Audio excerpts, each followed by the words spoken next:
Hey everyone, welcome to the first episode of the Beyond the Booster vlog. My name's Eddy, owner of Eddy's Emporium. We're a TCG store in the northwest of England, and we're starting up. And I say we all the time, it's just me, myself, and I. But eventually, it will probably still remain me, myself, and I. We just feels like an easy way to dissociate myself while I'm getting used to the whole vlogging process and the weirdness of just talking to a camera. But the idea of this is I'm going to document kind of a weekly, bi-weekly kind of, I suppose, like a diary. Just vlogging kind of my feelings, the wins, the thoughts, even the losses, the things that kind of like I wish I knew. And we're going to kind of go from there. So bit by bit throughout the week, I'll be writing things down on my phone, little prompts to just kind of give a little summary of my week so far. And maybe you can find something you relate to, something you thought that, I didn't really think about that. And that's the real idea about this, give an insight of what it's like to start up a TCG business while, also running a job, but also kind of the fun parts, the harsh reality, how exhausting it can be.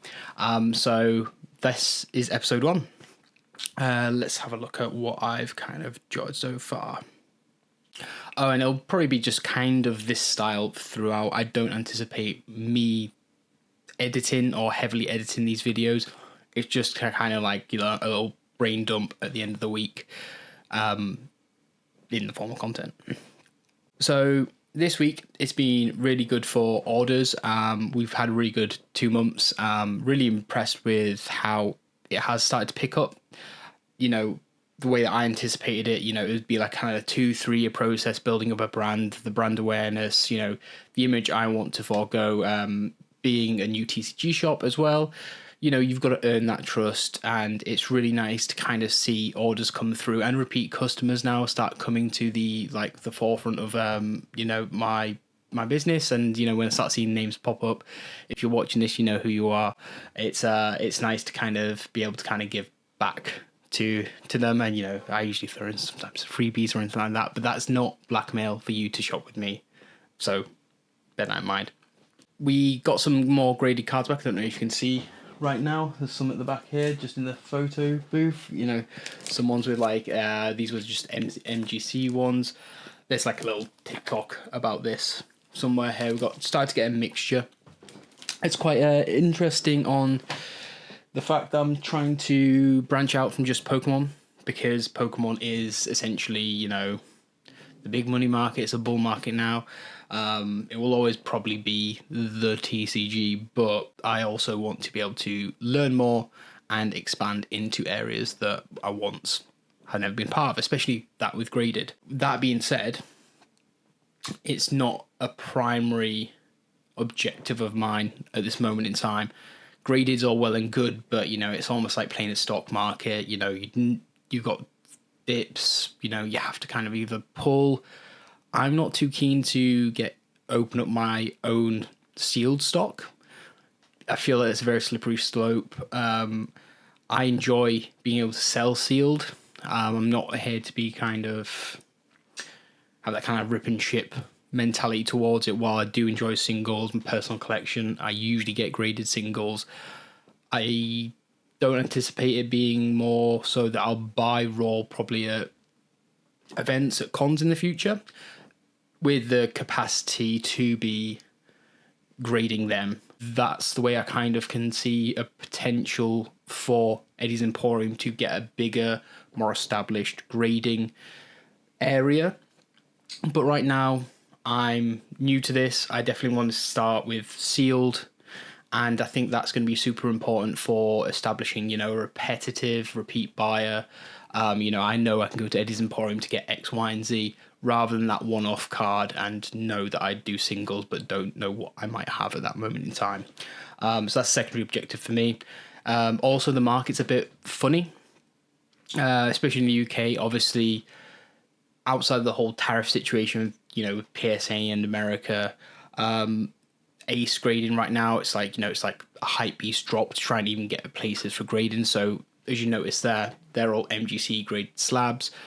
They're the most easily accessible, and obviously if you are within the UK grading scene, you'll know it's not bad in the slightest. I've graded with MGC a lot, but in terms of like where people hold value in terms of ACE, and I'm talking purely business here, not a preference in terms of quality or anything like that. ACE is more highly regarded, so my kind of model that I'm looking at, or really starting to think about, is like low to mid value cards with MGC, mid to high value cards with ACE, and then high upwards with the American Big Three, because obviously, as you can imagine, you need to get sent off. I think obviously if with sub-center it's a minimum of 10. It's an entire faff, and to see that return maybe 6 months later, especially when a business as new as mine needs that cash flow, it doesn't feel like a primary objective right now. It's definitely something I'm looking into getting, but we'll go from there. So I suppose, like, obviously this is about me being honest as well as not just the wins, look at me, haha, the kind of reality of running a TCG business. Recently I've been feeling a lot of burnout, and that's kind of came in the form of, like, I've had a wonderful holiday with my family. I'm managing obviously a full-time job on the side of doing this, and I mean I can't even complain about this. Like, this is genuinely what brings me the most joy in life, but there is only so much energy a person can give, and I think while it's kind of a double-edged knife, I love doing this. Like, I can't wait for almost my work day to end so I can start my my 5 to 11 job, and that I don't begrudge. But the energy levels when you kind of have to go from a family holiday, organising that, which I was for that trip, going through all there, and then coming back and having to start this all up, and then there's that added pressure of when you need to do something or want to do something but don't have the energy for it, you end up just mentally beating yourself up. And I think for me that has been quite frustrating over the past week and a half, because I've got stock that I need to kind of get through. I need to be able to ensure that I get stuff to you, that the graded products there, they're not on the website or anything like that. I've got a ton of singles to go through. I've got to order from suppliers, consider loads of other things. So there is that part of it that sometimes can be a drawback to what is otherwise a very fantastic experience for me, and it's never going to get away with me doing this or continue doing this. So VAT registration, voluntary VAT registration, that being for a lot of suppliers, very much like Asmodee, it's public knowledge here, to get a distribution partnership with them, I need to become VAT registered. That essentially means that, I need to do a voluntary registration with HMRC. And then every quarter I need to submit to HMRC my quarterly VAT return, which is essentially when you see on the receipt, you've been charged 20% by X shop. That's the money in which HMRC will collect from that business. On a positive side, because I do things like imports, I get to claim all that VAT back from a business as well. So the general goal for anyone doing this or wanting to do VAT returns voluntary is trying to find a way to make it as profitable for you as quickly as possible. So how much VAT can I claim back from other areas of the business that I'm taking in versus how much I'm paying HMRC? So the goal is you want to claim back more than you're charging out legally, of course. And that's why a lot of small businesses like my own don't really have the revenue to kind of warrant that change. But because my business is a bit of a special case in the sense that I import things, I'm regularly eating up a 22% VAT through the customs tax that's coming into the country. And then that's just being dead money. Whereas I can claim a VAT return every quarter and get that cash back on the VAT that on the products that I've not sold. So it's extra admin work. And obviously when I've still got to do all these sort of things, it's definitely one of the next primary objectives that I think I've got to overcome to kind of get access to the products that you will want, which is obviously a benefit to the business growing. It's just finding the time to do that. And then there's also eBay. It's a great asset of mine. I've got an integration built in with my Shopify, so all my listing and inventory management is managed through Shopify, but I get a list on eBay and get access to their footfall. Now, as you can imagine, why would you complain about that? You get more sales. eBay, with all the shop side, because if I'm a private seller, you would pay all them kind of percentages in your kind of buyer protection fees. As a business, we now eat up them costs. So eBay, off the top of my products, takes roughly around 10 to 15%, depending on where product lies. Usually it's around 15%. Now, I upcharge 15% on my eBay prices. So if you ever watch this and you shop for me through eBay, shop through my website, because you'll literally save 15% off the bat. And that's not the fact that I'm overselling. I sell incredibly competitively on the website, which is, a reason for you to kind of shop there. But I also need access to the eBay footfall, and the predicament that I've got and don't have a solution in place for now is, how do I get that footfall and the recurring, repeating customers on there through to my Shopify store, kind of like taking A, putting them in B, because nothing changes, consumer rights don't change, returns policy doesn't change, but the idea of buying it through eBay naturally feels safer as a buyer than doing it on my Shopify. And I need to find a way to bridge that gap, or kind of incentivize. I think that will generally be through discounts, so promo codes, and, anyone that buys through eBay will get X% off the next purchase on my website. You'll save money. It's still more profitable for me because I'm buying it and I'm selling it via my website. So that's our thought bubble for the future. Probably will be an ongoing topic, because you can never have enough too much footfall. And yeah, I suppose this is the 20th now. The new, obviously, black and white sets came out in English. I'm still really, as a TCG business, not too bothered about Pokemon English. Now, not from a business perspective, but from just diminishing returns. Like, I don't want to get into buying market value. I don't want to sell at MSRP. I want to sell at retail. Like, feel quite strongly on that.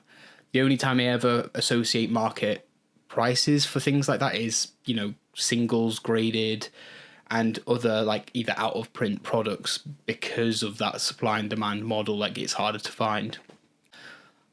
I'm exhausted with the whole Pokemon thing, as I'm sure you are too. I want to be able to find the right moment to make that move, to do that Asmodee application and other, obviously, applications that come with the added benefit of being VAT registered. I just don't know. Firstly, I probably wouldn't get access to any stock. I would hope, as we do, probably have a loyalty scheme, with my current distributor, who are fantastic. They prioritize people who've been with them long term, and I completely agree with that. People who are getting into business just sell Pokemon, absolutely fine. You're allowed to do that. However, with if you're a TCG shop, Eddy's Emporium, I didn't want to shoehorn myself with, a Poke tagline or a Yu-Gi-Oh tagline. It's a very generic name on the basis that I want to be able to give access to anything. I don't want to imply or kind of sort of say, imagine if Pokemon went out of business. It's not going to go out of business, but, something bad happened with the company. Your brand's so heavily associated with that. It's kind of given me an opportunity to get into other areas of TCG that I would never usually look into, Hololive, Union Arena. Even now I'm looking into Magic, obviously with the whole Final Fantasy thing, that's a given, but I've got quite a few friends who play Magic, have played Magic for years, and I'm trying to learn into that, to things like Echoes into Eternity, trying to figure out where people and fan bases will want to react, because I feel Magic is kind of like the Fortnite of the TCG world. Now, that's not to slate Magic, and quite a few Magic fans that, I speak to, they have a feeling that, all these collabs just aren't really committing to the loyal fan base that have been there kind of from day dot. It's trying to appeal to, obviously, new markets. while Final Fantasy was a massive hit, you know, as a TCG store, I'm like, okay, well, what collaborations are they going to want? Because, you know, you've got the new Avatar one coming out, but you need to also understand, not just from a mechanical point of view, but does Magic the Gathering community like Avatar? Like, there's an added layer of confusion from especially a new TCG shop. I don't specialize in Magic. I have not played it historically, but I think my first ever game was this little... I can't even get it here. Bear with me 2 secs. This little starter set, because I was like, oh, with TCG, I want to learn how to play the games, you know, if I'm going to sell them. So I started playing with the starter sets against one of my very experienced friends, and he whooped my... and it was nice to kind of get to experience that. And, you know, it's hard to get into Magic. I feel that you really need to know people to get in, because there is a lot that you can cover. That's, again, that could be an entirely different video in itself. On a side note as well, you know, really cool little like side projects. I'm trying to create like a little business card now, and I'm trying to frame it in the way of like an actual kind of TCG card. We've got some kind of primary designs, and that's quite cool. I'm very excited to kind of get a few of them printed off. Business cards, I feel like when you buy an order, you can slot it in there, and it can also act as a promotional aspect for getting people to my website, other links there, obviously via like things like QR codes. So when they get printed off, which hopefully I would like to say in the next month or so, I'll have a finished design and them with me. We'll get that shown to you and packed up in orders, ready to kind of make you smile, make you happy. But yeah, that's it from me. You know, the first episode 1 of kind of the Beyond the Booster vlog. I'm looking forward to doing this. I feel like it will kind of be a form of like kind of decompression therapy, especially after like a hectic week. Whether that comes from, you know, family life, you know, work, other work, you know, or just kind of general thoughts that I've got for the community, and a good way for you to want to question things that go on behind the scenes, and that might prompt me to be able to make a video, talk to you, you know, give me ideas to, you know, build a better website, something that's for the community, that's, you know, not going to take advantage of anyone. Yeah, I'm really looking forward to this. So yeah, stick with me, and yeah, give me a comment if anything kind of resonate with you in this video, or if you want to see anything that for me to cover in the future. Ciao.